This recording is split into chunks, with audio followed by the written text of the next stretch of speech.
Welcome back mga kagab. Ito na naman po ang inyong lingkod, si Mr. Destiny. Medyo pasensya na po kayo sa boses natin mga kagab. Medyo paus.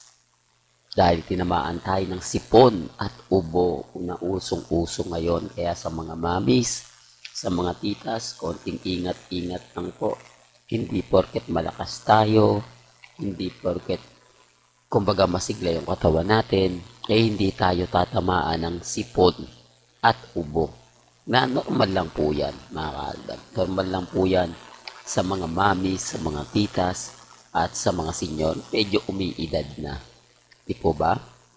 Well, punta tayo sa ating update. Family weekend ngayon. Di po ba? So, alam na po natin yung mga kaganapan po ni na Alden Richards at ni Maine Mendoza. Well, hindi lang po talaga nila pinapakita na madalas nga po nakatutok sa cellphone si Alden Richards. Di po ba? Kasama niya si Catherine pero cellphone madalas yung hawak niya. Dito mga kaaldab parang may mali na. Di po ba? Sino nga po ba yung tinitext o tinatawagan ni Alden Richards sa Pilipinas? Oops, issue na naman yan, Mr. Destiny. Real talk to mga kaaldab. Kaya nga sabi ko sa inyo, may mga point na kumbaga mahirap po talagang ipaliwanag. Mahirap pong ipilit sa mga taong bulag at bingi sa katotohanan. Well, ako nga po ngayon medyo garapal na po itong mga katten. Pinupush nga po akong kasuhan. Kasuhan na po raw si Mr. Destiny dahil puro paninira daw po yung pinupost natin. Remind ko lang po, bakit po ba tayo pinag-iinitan? Bakit gusto po nila yung channel ko ma-take down? Ano nga po ba purpose nila?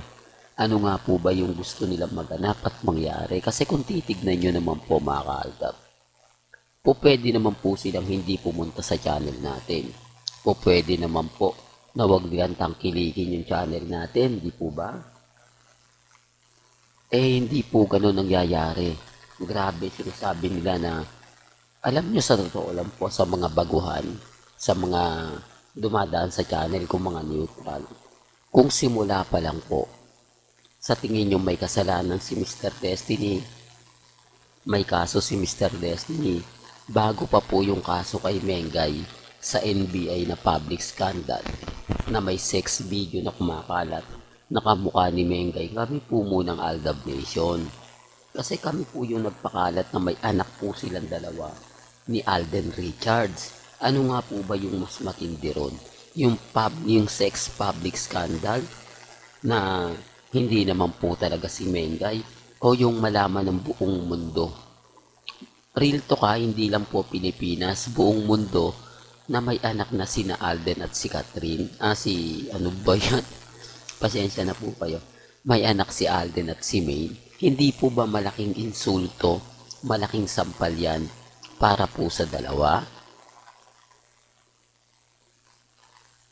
Una sa lahat, kakasuhan na ako ni Tatay Dab, ni Nanay Dab, ni Daddy Bay.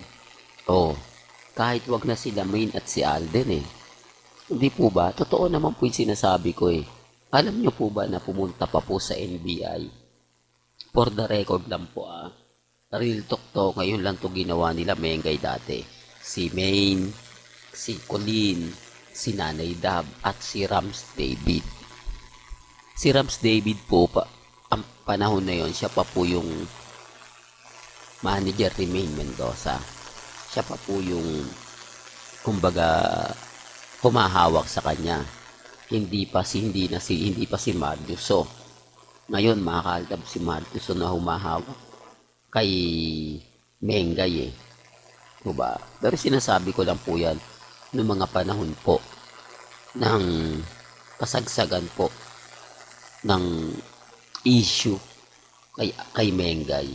Yan, wala na po sila niyan. Siguro mga 2019. Ito yung panahon na sinabi ni Ibiang na lagi daw sa bahay lagi daw po nasa bahay nila si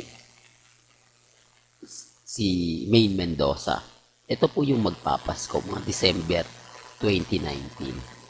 Kaya nga sabi ko sa inyo, ano, common sense na lang po eh.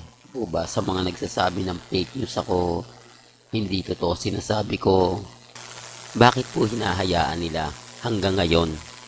Di po ba? Hanggang ngayon, namamayagpag si Mr. Destiny. Kung titignan nyo, 2019, sinampa yung kasong cybercrime. Kaya yung mga video na yon hindi na, nawala po yon. Kumbaga, nalinis po yun. Bawal ka mag-update, bawal ka kahit yung iba. Hindi po namin in-update yon. Kumbaga, hindi ko nga in-upload yun, mga kaaldab. Pinakita ko pa nga yung itsura nung kamukha ni Maine eh.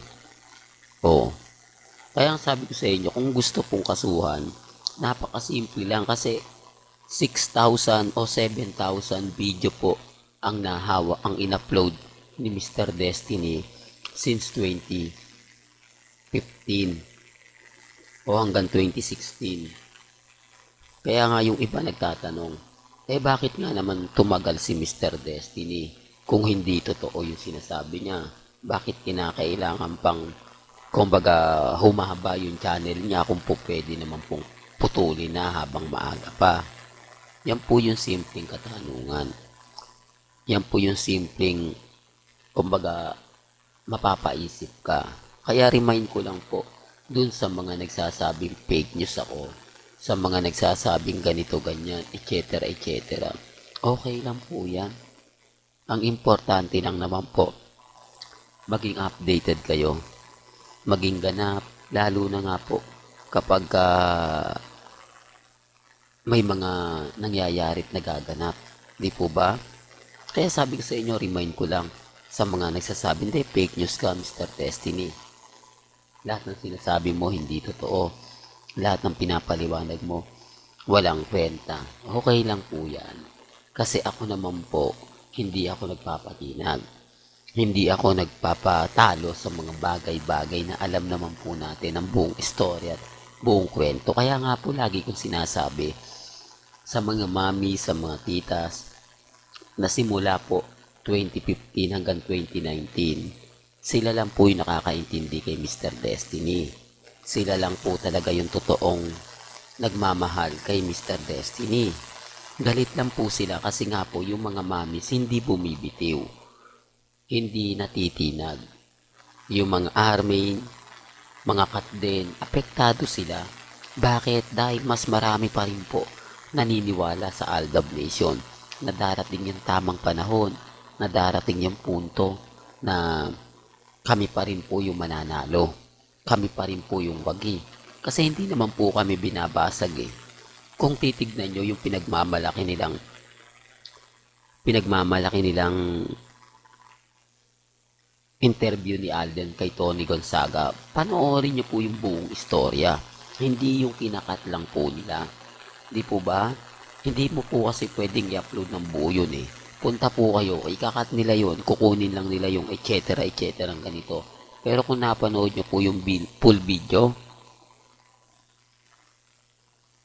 doon nyo mapagtatanto, doon nyo malalaman ang buong istorya at buong kwento. O ba? At bakit January nilabas yun? Samantalang, hindi pa pinalalabas yung pelikula ni Alden ng mga nakaraang taon. Sinasabi ko lang po ito para lang po klaro. Di po ba? Wala pa po siya diyang binabanggit na nagkagusto siya kay Maine Mendoza, kay Boy Abunda. Kaya ang sabi ko sa inyo, mahirap po kasi makipagtalo kapag baguhan ka lang. Hindi mo alam yung buong kwento, hindi mo alam yung buong istorya. Basta lang makapag-react ka na, hindi, fake news yan, okay ka na.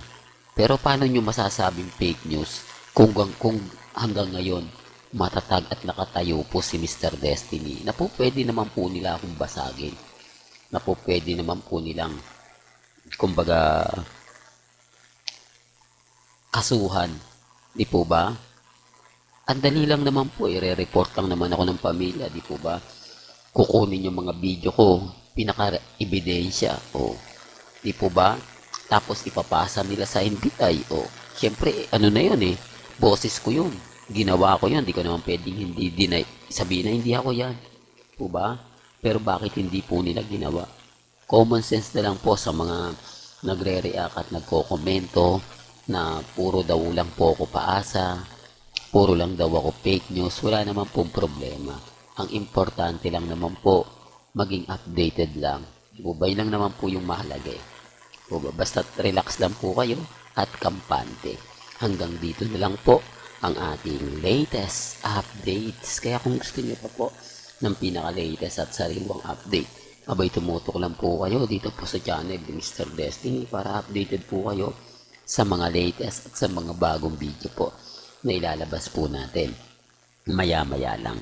Kaya kung bago ka lang sa channel na to at isa kang true-blooded Aldab Nation na nagmamahal kina Mengay at Isoy, tama po ang channel na pinuntahan mo, kaya consider na po kitang bagong subscriber. At huwag mong kalimutang i-share ang mga video po natin sa mga mami, sa mga titas, at sa mga senyor. Hanggang sa muli, salamat po sa panonood at pakikinig.